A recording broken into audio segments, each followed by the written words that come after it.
I speak to you today with feelings of profound sorrow.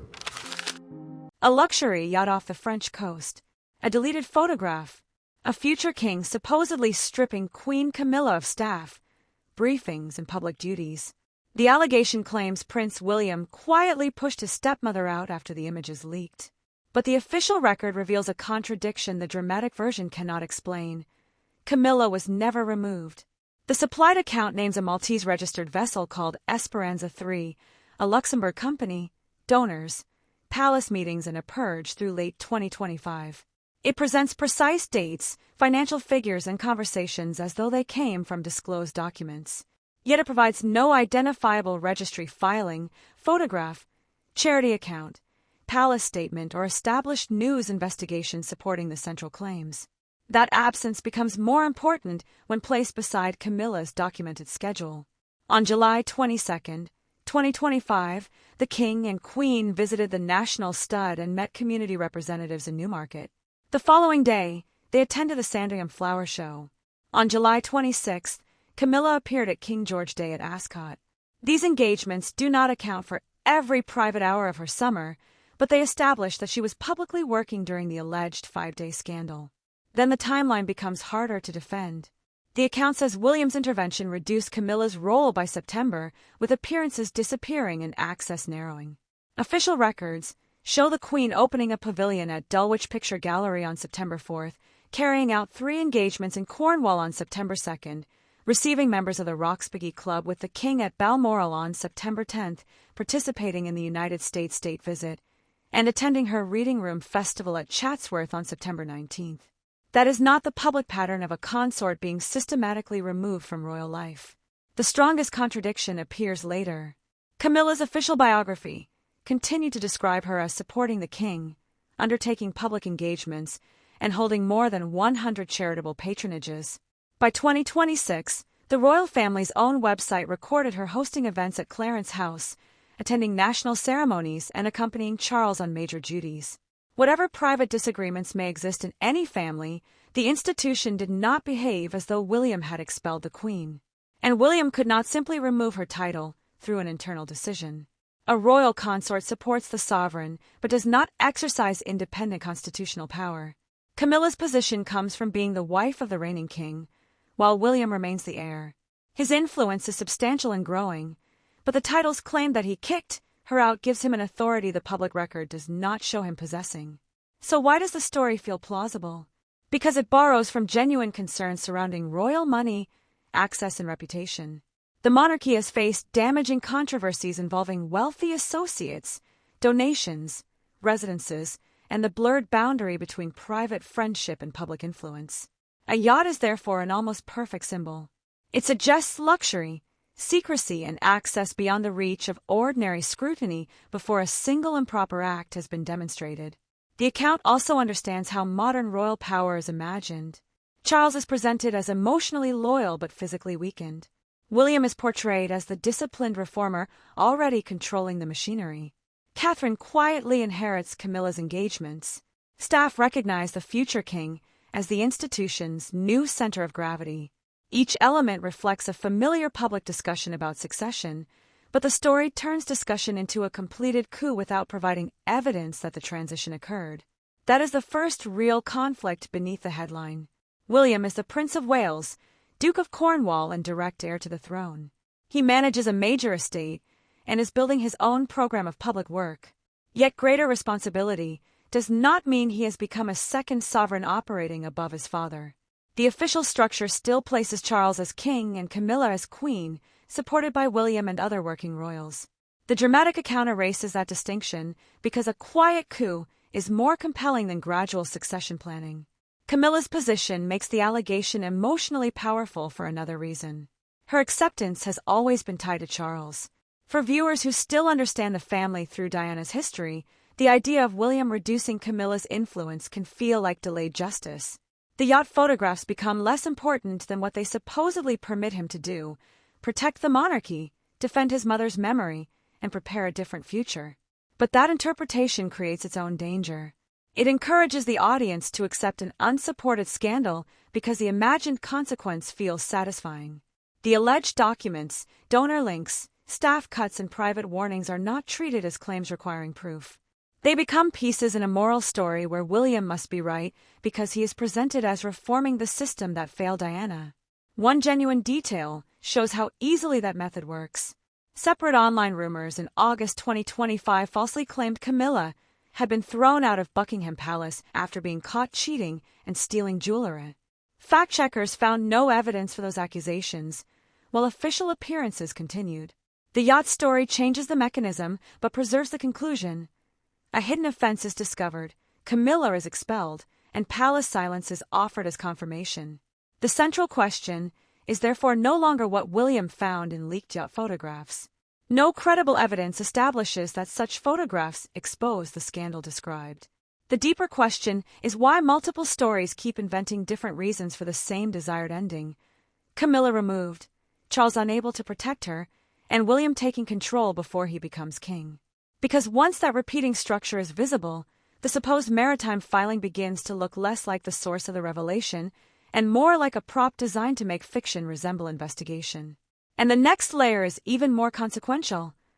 The real rules governing royal gifts, hospitality, and private access reveal why a fabricated yacht scandal could sound convincing without proving that Camilla broke a single one. The real rules are less theatrical than the supposed maritime filing, but they reveal why the allegation was built around hospitality rather than an ordinary holiday. Royal finances separate official expenditure from private spending. The sovereign grant supports the king's official duties, official travel, occupied palaces, and staff carrying out public work. Private expenses come from different sources, including personal income and the privy purse. A private journey is not automatically a public scandal. The unanswered question would be who paid, why the hospitality was offered, and whether an official relationship was involved. That is where the invented yacht becomes strategically useful. A private vessel can sit outside the official travel system while still creating the appearance of privileged access. If a royal pays normal commercial costs and travels privately, the situation is fundamentally different from accepting expensive hospitality from someone seeking influence. The story proves neither version. It simply places Camilla on a wealthy man's deck and allows luxury itself to suggest obligation.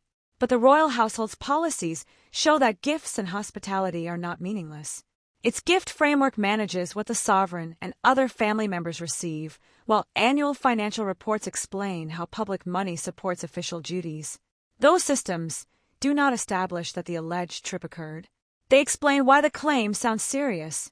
Royal access carries value, and anything resembling a benefit from an interested outsider creates a reputational problem before illegality is considered. The first shift in power therefore belongs to public perception, not William. Once a photograph is described as leaked, viewers are encouraged to believe it was concealed. Once a vessel is linked to an offshore company, ordinary corporate registration begins to resemble a hidden network. Once an unnamed owner is connected to lobbying, the holiday becomes an influence operation. Each step raises the stakes, but none can substitute for identifying the vessel, producing the image, or demonstrating that Camilla accepted a reportable benefit. The alleged timeline depends on a second illusion, that official silence confirms private punishment. Yet the court circular documented Camilla beside the king at Newmarket and the Sandringham Flower Show in July 2025, followed by her appearance at Ascot. The latest financial report states that their majesties completed 708 engagements during 2025 to 26, more than 100 above the previous year. A working diary can change for health or scheduling reasons, but the public evidence does not show a queen being erased from the royal machine. That creates a problem for the title's central promise. William may influence the monarchy's future direction, but the official structure does not allow the heir to dismiss the reigning king's consort as though she were a Kensington Palace employee. The Queen's work is funded as part of the support surrounding the sovereign, while William's principal income comes through the Duchy of Cornwall. Their offices have separate responsibilities. Influence can shift gradually, but hierarchy cannot be rewritten by a scheduling dispute. And yet the allegation identifies a genuine tension. The monarchy now operates under two centers of public expectation. Charles and Camilla represent the current reign. William and Catherine represent succession, reform, and the future. A changed engagement, Separate appearance or different communication strategy can therefore be interpreted as evidence that the next reign is arriving early. The story turns that slow transition into a purge because gradual institutional change lacks the clarity of one person expelling another. Charles becomes essential at this point. The dramatic account portrays him as unable to protect his wife because illness shifted operational power toward his son. What is confirmed is more limited. The king underwent cancer treatment and adjusted his program while continuing constitutional and ceremonial duties. The 2025-26 report also records a higher number of engagements by their majesties. Reduced capacity at particular moments does not demonstrate that William acquired authority to overrule the monarch. A competing explanation is stronger. The story may not describe a hidden palace crisis at all. It may be taking real themes: Charles's health, William's growing responsibilities, concern about royal access, and Camilla's dependence on the current reign, and arranging them into a succession fantasy. The yacht supplies the offense. The photograph supplies the evidence. Staff cuts supply the punishment. Catherine supplies the replacement. Every element pushes toward the same conclusion, but one concrete development makes the wider issue more serious. In 2026, the royal household published an updated gift policy, while its annual financial reporting emphasized transparency and disclosed more detail about royal funding. That does not validate the alleged 2025 scandal. It shows that gifts, access, and public confidence remain sensitive enough to require formal rules and visible explanation. The institution understands that appearance can become a governance problem even when no crime is alleged. The emotional consequence differs for each figure. Camilla's standing remains closely connected to Charles's authority. William must prepare for a future reign without appearing to undermine the present one. Catherine gains visibility whenever the next generation carries more work, but that does not mean she is replacing the queen through a secret strategy. Charles must allow succession to develop while preserving the dignity of the consort beside him. The deeper conflict is therefore not whether William expelled Camilla after yacht photographs leaked. The public record does not support that claim. It is whether the monarchy can shift responsibility without every adjustment being interpreted as family warfare. That becomes harder whenever invented documents and anonymous insiders are attached to real institutional anxieties. Because the strongest clue is not hidden in a Maltese registry. It is visible in how the story distributes power. Charles is weakened, Camilla is isolated, Catherine advances, and William becomes the authority everyone obeys.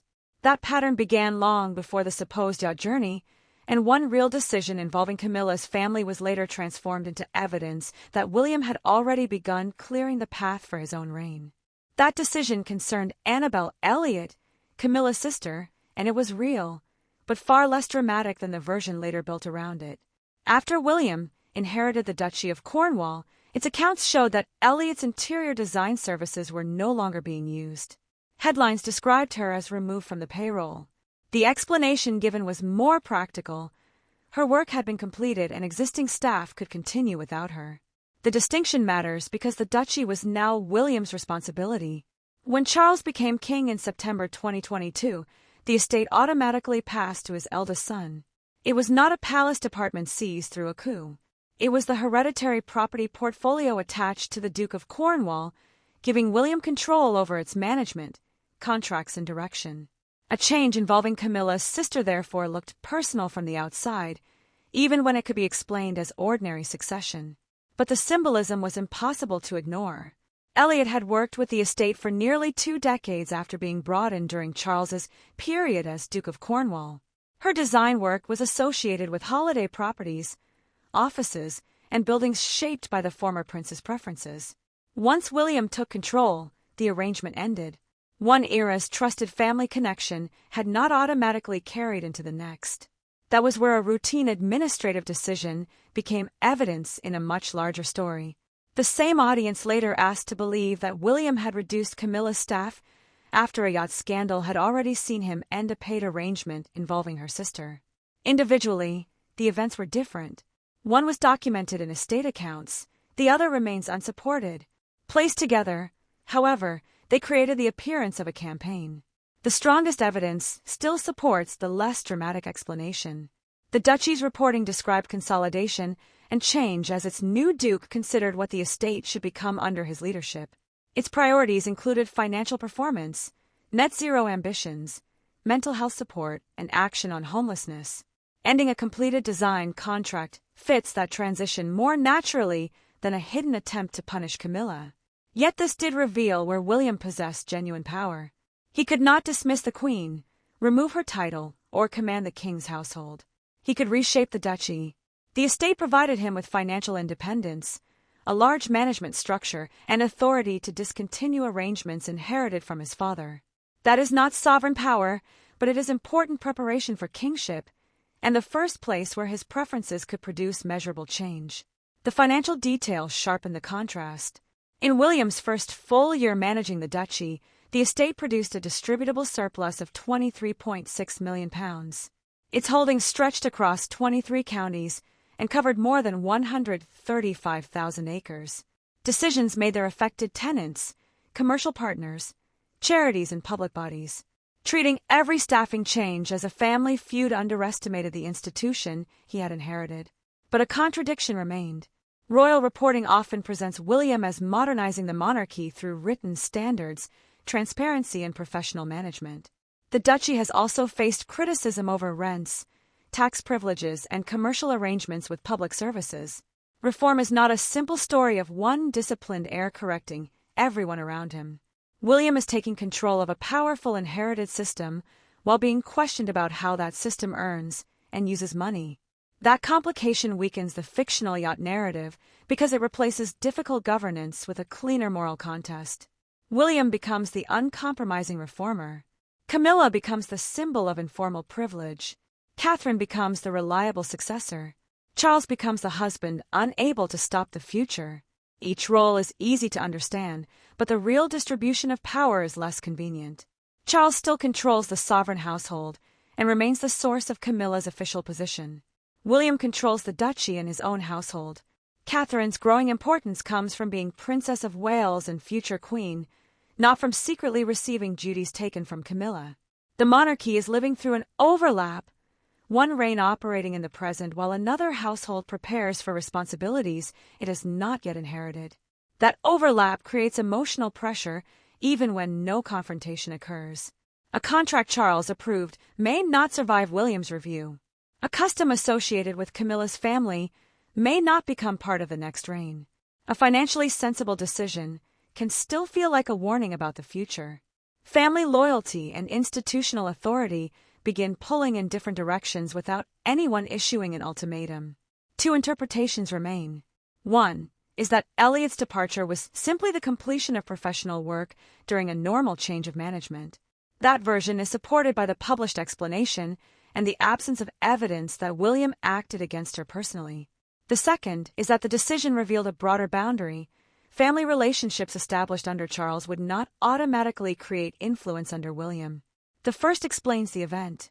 The second explains its symbolic force, and that boundary reached further than one interior designer. William's management of the duchy soon produced visible decisions involving investments, tenants, environmental policy, and estate income. Those changes offered something the yacht story could not: a genuine record of how he behaves when authority is actually his.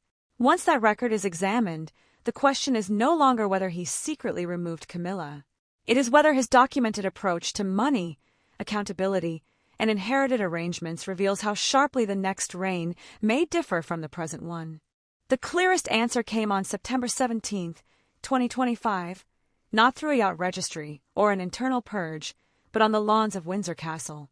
The King and Queen formally welcomed the President and First Lady of the United States, while William and Catherine received them on the King's behalf before all six joined the carriage procession. Camilla had not been removed from the royal machine. She was standing at its ceremonial center beside Charles, while the next generation performed a supporting role around them. That public choreography changed the balance of the story. The alleged scandal depended on Camilla's diary shrinking and Catherine quietly replacing her. The state visit showed two royal households operating at the same event with different responsibilities. The Queen joined the formal welcome, the royal collection display, and the state banquet. The Princess of Wales helped receive the visitors and later carried out a separate program with the First Lady. The roles overlapped, but they were not interchangeable.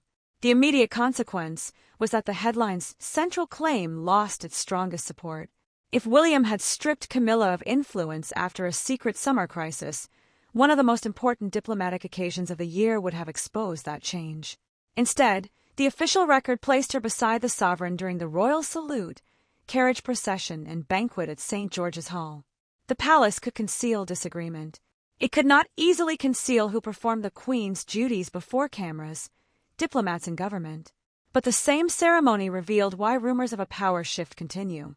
William and Catherine greeted the American couple before the official welcome and escorted them towards the King and Queen. That responsibility made succession visible. Charles and Camilla represented the present reign. The Prince and Princess of Wales represented continuity beyond it. The monarchy was not showing a coup. It was showing an institution preparing its next leadership in public. That distinction gives William real leverage without granting him the power imagined by the Yacht story. At the Duchy of Cornwall, he can set strategy, appoint advisors, and decide which inherited arrangements continue. The estate's 2025 report described an era of change, with his priorities applied across the Duchy, Kensington Palace, the Royal Foundation, and the Earthshot Prize. It also recorded a distributable surplus of £22.9 million. This is documented authority, substantial but clearly defined. Camilla's authority is defined differently. She supports the sovereign and undertakes public engagements connected to her patronages. Her position does not depend on William's approval, and it cannot be removed by the Duke of Cornwall reorganizing his estate. After the alleged exclusion, she continued major duties, including the United States state visit, her reading room festival, and preparations for a state visit to the Holy See with the King. Then came another visible consequence.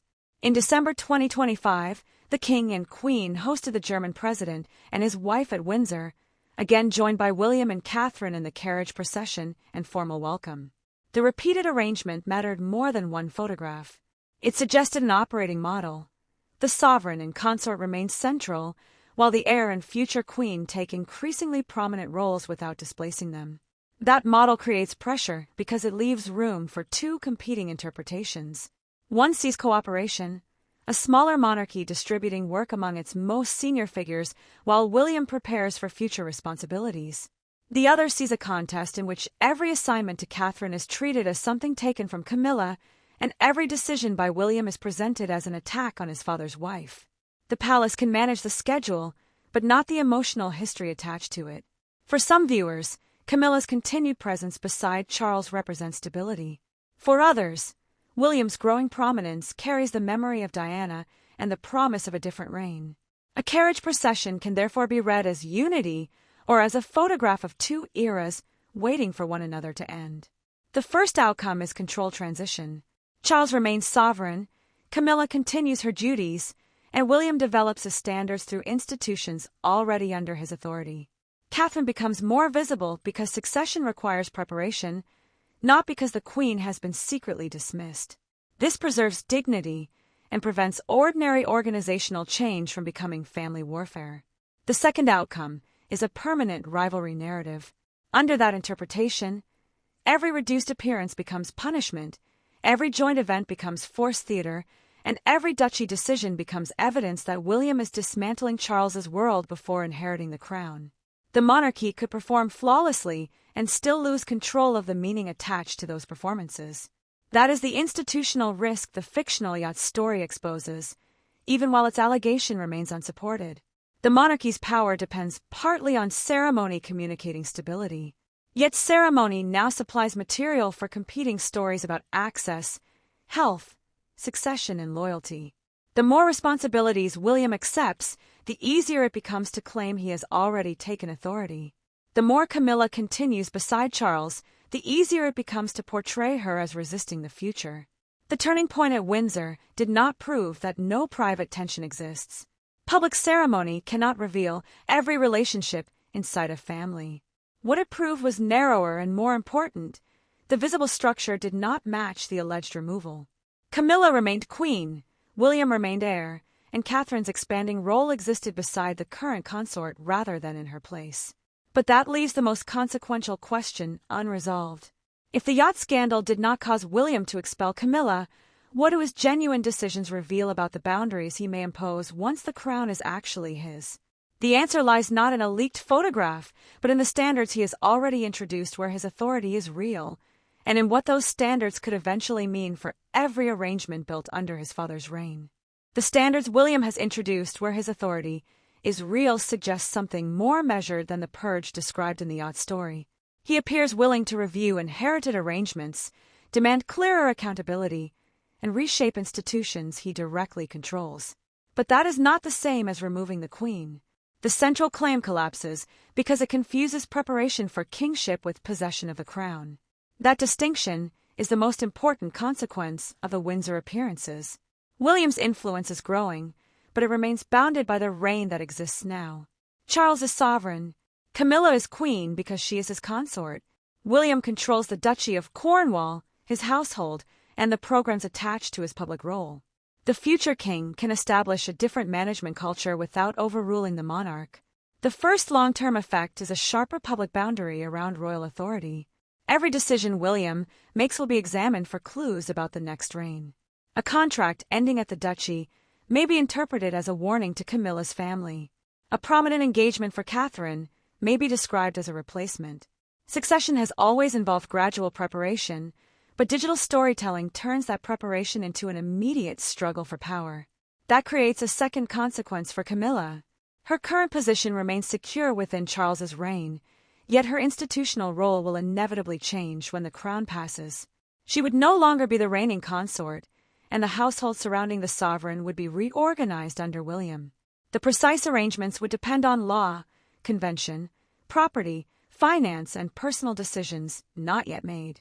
The Yacht narrative converts that future uncertainty into a present expulsion because the imagined outcome is easier to dramatize than the real transition. Catherine gains influence through a different route. Her importance comes from continuity, not conquest. As Princess of Wales, she is expected to support William, represent the monarchy at major events, and help shape the next reign's public character. When she stands beside Camilla rather than in her place, the institution demonstrates that preparation and service can overlap. But the more visible Catherine becomes, the more often ordinary succession planning will be framed as a contest between two women. That framing carries a reputational cost. It encourages audiences to read diaries, seating plans, staffing changes, and separate engagements as encrypted messages. The palace can publish a schedule, but it cannot force viewers to accept the simplest explanation. Once the idea of a hidden coup becomes emotionally satisfying, even evidence of cooperation can be reinterpreted as theater concealing conflict. The story also exposes a communication problem. Silence has traditionally protected royal privacy and prevented minor claims from receiving official importance. Yet online narratives now imitate investigative reporting with invented company names, supposed financial records, and exact private dialogue. If the palace responds to every fiction, it becomes trapped in permanent rebuttal. If it responds to none, repetition can make an unsupported allegation feel established. The institution must decide not only what is false, but which falsehoods have become damaging enough to address. Two interpretations remain possible. The first is narrow. The Yacht account is fabricated entertainment built around familiar royal tensions. Its specific claims are unsupported. Camilla continued performing central duties, and no public evidence shows William removing her from palace life. That explanation accounts for the facts most directly. The second interpretation is broader. The story may be false in detail, while still revealing a genuine change in expectation. William is no longer viewed only as the king's son. He is increasingly judged as the person who will inherit the institution, and every action under his existing authority is treated as a preview of how he may govern. Camilla, meanwhile, is seen by some audiences as belonging to a settlement created by Charles that the next reign may not preserve in the same form. The stronger conclusion combines those ideas without confusing them. There is no credible evidence that leaked Yacht photographs caused William to expel Camilla, but there is evidence that he is developing his own approach to management, accountability, and inherited arrangements. The scandal did not produce that change. It borrowed the change, exaggerated it, and placed it inside a fictional confrontation. That matters for Charles's emerging legacy. His reign must protect the dignity of the Queen, while allowing the Prince of Wales to prepare seriously for succession. Too much control could make William appear constrained and the monarchy unprepared. Too much visible independence could make Charles appear weakened before his reign has ended. The transition will depend on whether both households can show continuity without creating the impression that one is waiting to replace the other. The next royal test will not be another anonymous yacht claim. It will appear in published accounts, official appointments, and major state occasions. Royal observers will watch which inherited duchy arrangements William retains, how responsibilities are divided between Camilla and Catherine, and whether future palace policies draw firmer lines around gifts, hospitality, and private access. Those developments can be examined through records rather than imagined conversations. One uncertainty cannot yet be resolved: how sharply William will separate his reign from relationships formed under his father. His documented decisions suggest scrutiny rather than automatic continuity, but scrutiny does not necessarily mean hostility. The question is whether he will preserve arrangements that work, or regard informality itself as a risk the monarchy can no longer afford. And that question reaches far beyond Camilla. Other members of the royal family also depend on titles, residences, security, access, and understandings created under the current sovereign. As William's standards become clearer, each arrangement may face the same test. Is it a private family obligation, or an institutional commitment the next king must inherit? Another royal relationship is already exposing how difficult that distinction becomes when loyalty, public money, and future authority collide.